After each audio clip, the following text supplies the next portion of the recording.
Hello အားလုံးပဲမင်္ဂလာပါရှင်ဒီနေ့တော့ဒီဗီဒီယိုလေးရဲ့မှာ Grace ကကိုရီးယားနိုင်ငံကစင်ကတ်တွေလုပ်ပြီးတယ်ဆိုလို့ရှိရင်ပြည်ပကိုဖုန်းတွေခေါ်ခြင်းနဲ့ဘယ်လိုမျိုးခေါ်ရမလဲမသိဘူးဒီ passport စင်ကတ်တွေလုပ်တယ်ဆိုလို့ရှိရင်လည်းဘယ်ကနေငွေဖြစ်ရမှန်းမသိတဲ့အကြောင်းသူအကြောင်းသားတွေ E9 Agree အတွက်ကိုဒီဗီဒီယိုလေးက knowledge share လေးလုပ်ပေးမှာဖြစ်ပါတယ်ရှင် ID ကတ်နဲ့လုပ်တဲ့ပေါ့နော်ဒီ6လ3ရတဲ့စင်ကတ်တွေပဲဖြစ်ဖြစ် passport နဲ့လုပ်ရတဲ့ဒီစင်ကတ်တွေပဲဖြစ်ဖြစ်ပေါ့နော်အကုန်လုံးကပြည်ရင်းဖုန်းခေါ်ဖို့ပဲ unlimited ပေးထားတာပါပြည်ပကိုလုံးဝမခေါ်ရပါဘူးရှင်ပြည်ပကိုဒါတိုက်ရိုက်ခေါ်လိုက်မယ်ဆိုလို့ရှိရင်ဘန်ဒီတွေကနေပြီးတော့10မိနစ်ကိုဘယ်လောက်ဆိုပြီးတော့မိနစ်တွေအများကြီးဆိုရင်2သိန်း3သိန်းအဲ့လောက်ထိအောင်ဖြတ်တဲ့ကိစ္စတွေရှိရပေါ့နော်အဲ့ဒါကတေချာပေါက်တတိထားရမှာပါ Grace ရဲ့မြန်မာနိုင်ငံပထမဦးဆုံးပေါ့နော်အာနာသိန်းတဲ့ကာလမှာဒီ line တွေပြတ်တော့အကိုတွေကမတိပဲနေဒီလိုမျိုးတိုက်ရိုက်ခေါ်ကြတယ်အဲ့ဒီခါမှာ2သိန်း3သိန်းလောက်ကိုဘန်တွေကိုပေါ့နော်အဲ့လိုဖုံးပေဆောင်လိုက်ရတယ်ဆိုတာမျိုး Grace ကြားပူတယ်ပေါ့နော်အဲ့တော့တိုက်ရိုက်ခေါ်တာဒီလုံးဝမလုပ်ရပါဘူးရှင်နော်အဲ့တော့ဖုံးတိုက်ရိုက်ခေါ်တာဆိုတာကဒီပေါ့နော်ဒီကိုယ့်ရဲ့ဖုန်းဒီပြည်တွင်းခေါ်တဲ့ဒီနေရာကနေနံပါတ်နှိပ်ပြီးတော့တိုက်ရိုက်ခေါ်တာမျိုးလုံးဝမလုပ်ရပါဘူးရှင်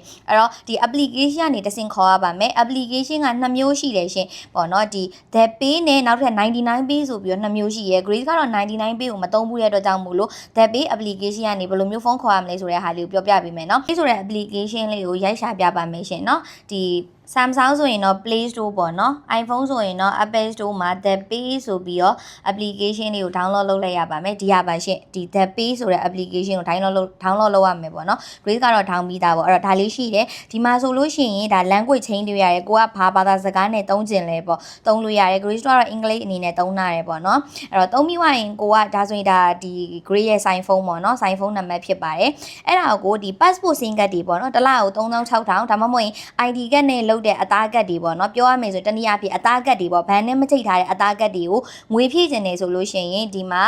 prepaid mobile recharge ဆိုတဲ့ဟာလေးတွေ့လားမသိဘူးရှင်အဲ့ဒီဝင်လိုက်ရပါမယ်ဝင်လိုက်ပြီးတော့ Grace တို့ကတစ်လတစ်ခါဖြည့်တဲ့ဟာလား regular လားဆိုပြီး2မျိုးရှိတယ်ရှင် ID ကတ်နဲ့လုပ်တဲ့စင်ကတ်တွေမှာတစ်ခါဖြည့်ရင်ငွေ1000တန်ဖြည့်ရတဲ့ဟာတွေရှိတယ်ရှင်ဒီ regular ထဲမှာအကျုံးဝင်နေအဲ့တော့ regular ကိုရွေးရမယ်အဲ့လိုမှမဟုတ်ဘဲနဲ့ passport စင်ကတ်တွေပေါ့နော်တစ်ခါဖြည့်ရင်3600ဆိုပြီးဖြည့်ရတဲ့ဟာကတစ်လတစ်ခါဖြည့်ရတာဖြစ်တဲ့အတွက်ကြောင့်မလို့သူ့ကို monthly plan ဆိုတဲ့ဟာထဲမှာရွေးရမယ်ပြီးရင်ကိုဖြည့်ခြင်းတဲ့ဖုန်းနံပါတ်ပေါ့နော်ဒီမှာဆိုရင် Grace က2153 1948ဆိုပြီးတော့အဲ့ဒီဖုန်းနံပါတ်ကိုဖြည့်မိပဲဆိုပါစို့နော်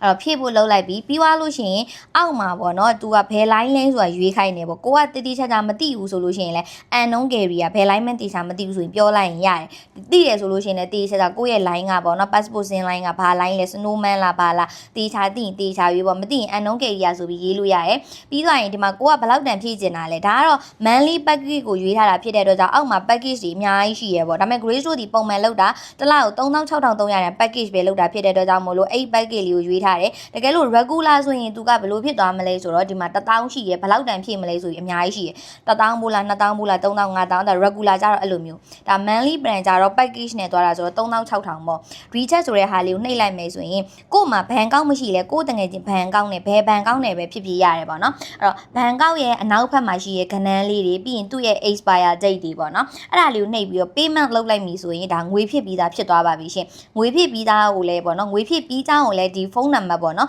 ရိုက်တဲ့ထားရဲ့ဖုန်းနံပါတ်ကိုဖုန်းမက်ဆေ့လေးဝင်ပါတယ်ရှင်အဲ့ဒါဆိုရင် passport နဲ့လုပ်တဲ့စင်ကတ်တွေပဲဖြစ်ဖြစ် ID ကတ်နဲ့လုပ်တဲ့စင်ကတ်တွေပဲဖြစ်ဖြစ်ဒီ prepaid ပေါ့နော် mobile recharge ဆိုတဲ့ဟာထဲမှာဖုန်းပေလေးဖြည့်လို့ရပါတယ်ရှင်ခု Grace တို့ကနိုင်ငံခြားကိုဖုန်းခေါ်မယ်အဲ့ပါနော်ဖုန်းခေါ်တဲ့အခါကျရင်ဖုန်းမခေါ်ခင်အရင်နိုင်ငံခြားကိုဖုန်းခေါ်ဖို့အတွက် package ရင်ဝင်ရရပေါ့အဲ့ဒီ package ကိုဒီ international call ဆိုတဲ့ recharge ထဲမှာဝယ်ပါမယ်ရှင်အဲ့ international call reset ထဲမှာ Grace တို့ကအခုနဆိုရင် Grace ရဲ့ဖုန်းနံပါတ်က2153 ဒါဆိုင်ဖုန်းနံပါတ်ပေါ့နော်အဲ့ဒီဖုန်းနံပါတ်နဲ့ Grace ကဝယ်မယ်ဆိုလို့ရှိရင်ဘယ်လောက်တန်ဝယ်မလဲမှာပေါ့နော်ဒီ1000ဘူးဆိုရင်မြန်မာကိုဖုန်းခေါ်ဖို့ဆိုရင်မိနစ်80ရတယ်အဲ့တော့ကိုကဘယ်လောက်ဘူးဝယ်မလဲဆိုတာကိုတခုခုရွေးပြီးွားလို့ရှိရင်ဥမာ1000ဘူးဝယ်မယ်ဆိုပါဆို recharge လုပ်လိုက်တယ်ဆိုရင်ခုနလိုပဲဘယ်ဘန်ကောက်ဖြစ်ဘန်ကောက်နံပါတ်တွေရိုက်ထည့်လိုက်ပြီးဆိုရင်ဒါကိုဖုန်းပေဝယ်သွားတာပေါ့နော်နိုင်ငံခြားကိုဖုန်းခေါ်ဖို့ဖုန်းပေဝယ်ပြီးသားဖြစ်သွားတယ်ပေါ့နော်အဲ့ဒီဖုန်းပေမိနစ်ဘယ်လောက်ရှိရပါလဲဆိုတာလည်းဒီမှာပေါ်တယ် the big cash ဒီ bonus point တွေအဲ့ဒီမှာပေါ်တယ်ပေါ့အဲ့တော့ကိုကဒီနိုင်ငံခြားဖုန်းခေါ်ဖို့အတွက်ဖုန်းပေဝယ်ခြင်းဒီထဲကနေဝယ်ရမယ်ပြီးဖုန်းခေါ်ခြင်းနေဆိုရင်ဒါလေးကိုနှိပ်လိုက်ပါ နှိပ်ပြီးတော့ကိုကဘယ်နိုင်ငံကိုဖုန်းခေါ်ကြတာလဲတစ်ချက်လောက်ရွေးမယ်ဒီမှာအများကြီးရှိရကိုကဘယ်နိုင်ငံကိုဖုန်းခေါ်ကြကိုရဲ့ချစ်ချစ်ကဂျပန်မှာလားမလေးရှားမှာတိုက်ရိုက်ဖုန်းခေါ်ခြင်းဒါနဲ့ခေါ်လို့ရတယ်ပေါ့အခုများသောအားဖြင့်မြန်မာဆိုတော့မြန်မာကိုပြပေးမယ်အဲ့တော့မြန်မာရဲ့ကုတ်နံပါတ်က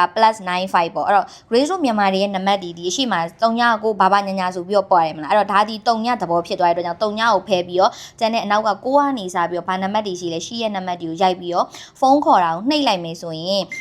အခုအတွက်10မိနစ်ဝယ်ထားတာဖြစ်တဲ့အတွက်ကြောင့်မို့ဖုန်းခေါ်မိနစ်80ကျန်ပါတယ်တီးဆိုပြီးဟိုဘက်ကိုဖုန်းလိုင်းရဝင်သွားရောအဲ့ခါကျရင်ဖုန်းကခေါ်လို့ရတာပေါ့နော်အဲ့လိုမျိုးရှိပါတယ်ရှင်တခါလေကျရင်အဲ့လိုမျိုးခေါ်တာကိုမှခေါ်လို့မရတဲ့အခါကြီးလည်းရှိတယ်ပေါ့နော်အဲ့ဒါကဘာဖြစ်လို့လဲဆိုတော့ဒီကကုတ်နံပါတ်လေးကိုတေချာပေါက်စစ်ပေးရပါမယ်ရှင်ဒီကကုတ်နံပါတ်လေးကဒီမှာပြထားသလို384112တေချာပေါက်ဖြစ်ရပါမယ်ရှင်အဲ့ဒါလေးကုတ်နံပါတ်တေချာပေါက်မဖြစ်ရင်ဒီလိုမျိုးလေးအမြဲတမ်းကိုကချင်းပေးလိုက်ပါပြန်ရောက်လာပြီပေါ့နော်အဲ့တော့ဒီဟာနံပါတ်ကလေးဖြစ်နေမှာမြန်မာကိုဖုန်းခေါ်လို့ရတဲ့ကုတ်နံပါတ်လေးဖြစ်ပါတယ်ရှင်အခုပြပြသွားတဲ့အကြောင်းအရာလေးကတော့ Grace ကိုတော်တော်များများအကြောင်းသူအကြောင်းသားတွေရော E9 ကိုရောလာမိကြတဲ့မိခွန်းလေးဖြစ်တာဖြစ်တဲ့အတွက်ကြောင့်မို့လို့ Grace အားတဲ့အချိန်လေးမှာတီးတလောက်လေးကိုမျှဝေပေးလိုက်တာဖြစ်ပါတယ်ရှင်တီးတလောက်လေးပြပြတာဖြစ်တဲ့အတွက်ကြောင့်မို့လို့အမားပါသွားတာရှိလို့ရှိရင်အားလုံးနားလည်ပေးကြဖို့မြင့်တက်ရက်ခံပါတယ်နော်ကိုရီးယားနဲ့ပတ်သက်တဲ့အကြောင်းအရာလေးတွေကိုအမြဲတမ်း share လုပ်ပေးတာမှာဖြစ်တဲ့အတွက်ကြောင့်မလို့ Grace ရဲ့ Lady page ကလေးကိုလည်း like and follow လုပ်ပေးကြဖို့အားလုံးကိုတောင်းဆိုပါတယ်နော်အားလုံးပဲတတာ